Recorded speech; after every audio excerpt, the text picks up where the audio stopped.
नमस्कार, मैं रतन सेन भारती। आज हम बात करेंगे ओवैसी और तेजस्वी को लेकर। बिहार में जारी सियासी घमासान के बीच में अब लगने लगा है कि बिहार में चुनाव होने वाला है।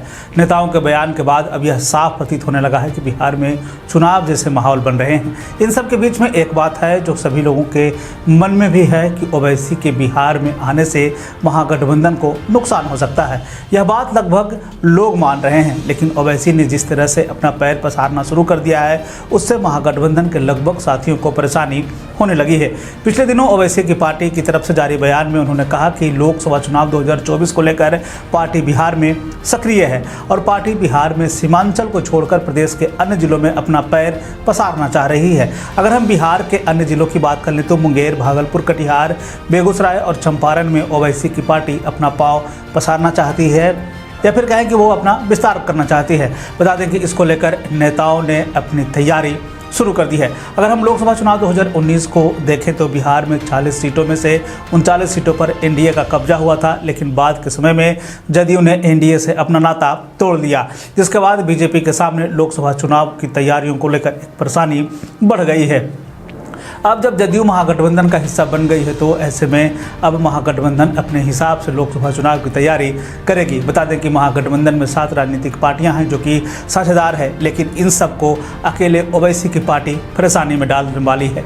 AIMIM के प्रदेश अध्यक्ष अख्तरुल इमाम ने जैसे ही लोकसभा चुनाव लड़ने का फैसला किया, इसके बाद से महागठबंधन में सुगबुगाहट तेज हो गई है, क्योंकि अब तक यही माना जा रहा था कि M-22 समीकरण पर कांग्रेस और राजद का हाथ है, लेकिन बिहार में जब से AIMIM की एंट्री हुई है उससे मुसलमानों को साधने में किसी भी तरह से कोई कसर MIM ने नहीं छोड़ी है। ऐसे में अब कहा जा रहा है कि अगर मुसलमान वोट राजद से छिटकता है तो इसका मतलब हुआ कि वह महागठबंधन को नुकसान करने वाला है, जिसका फायदा बीजेपी को आगामी लोकसभा चुनाव में मिलने वाला है। अब जदयू एनडीए से अलग हुई तो उस समय यह कहा जा रहा था कि महागठबंधन और भी मजबूत हो रही है। ऐसे में महागठबंधन के नेताओं को यह लगने लगा था कि आगामी चुनाव में उन्हें ज़्यादा परेशानी का सामना नहीं करना पड़ेगा, लेकिन ओवैसी की एंट्री ने एक बार फिर से उन्हें परेशानी में डाल दिया।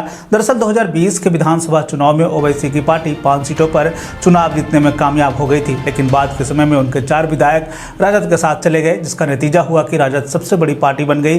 लेकिन राजद ने जिस डर से उन विधायकों को अपने में मिलाया था, वह चुनाव के समय फिर से वही डर सताने लगा है कि सीमांचल के इलाके में अगर ओवैसी का जादू चलता है तो फिर उन्हें परेशानी का सामना करना पड़ेगा। खैर, अब ओवैसी सीमांचल से आगे की सोच रहे हैं। बताया जा रहा है कि सीमांचल इलाके में 4 लोकसभा का क्षेत्र आता है, जिसमें कि 24 विधानसभा क्षेत्र आते हैं। पिछले विधानसभा चुनाव में AIMIM ने 5 सीटों पर अपनी जीत पक्की की थी।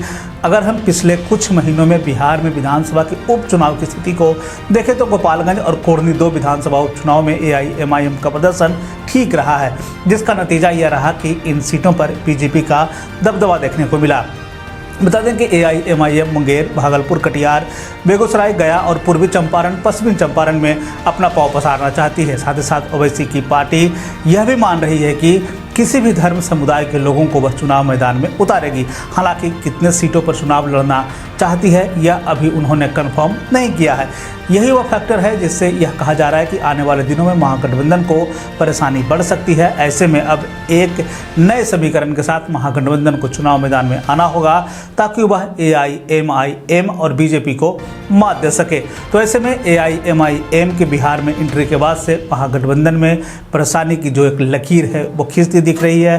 राजद और कांग्रेस, जदयू, इन तीनों के लिए जो है एक बड़ी एक तरह से कह लें कि खबर के सामने आई है, क्योंकि जिस तरह से विधानसभा चुनाव में 5 सीटें जीतने में कामयाब रही थी, ऐसे में राजद के लिए जो है यह सबसे बड़ी मुश्किल का सबब हो सकता है। तो ये था AIMIM से जुड़ी हुई खबर। बिहार और बिहार से जुड़ी हुई और भी ऐसे इन खबरों के लिए बने रहे हमारे चैनल के साथ। मुझे दीजिए इजाज़त। धन्यवाद।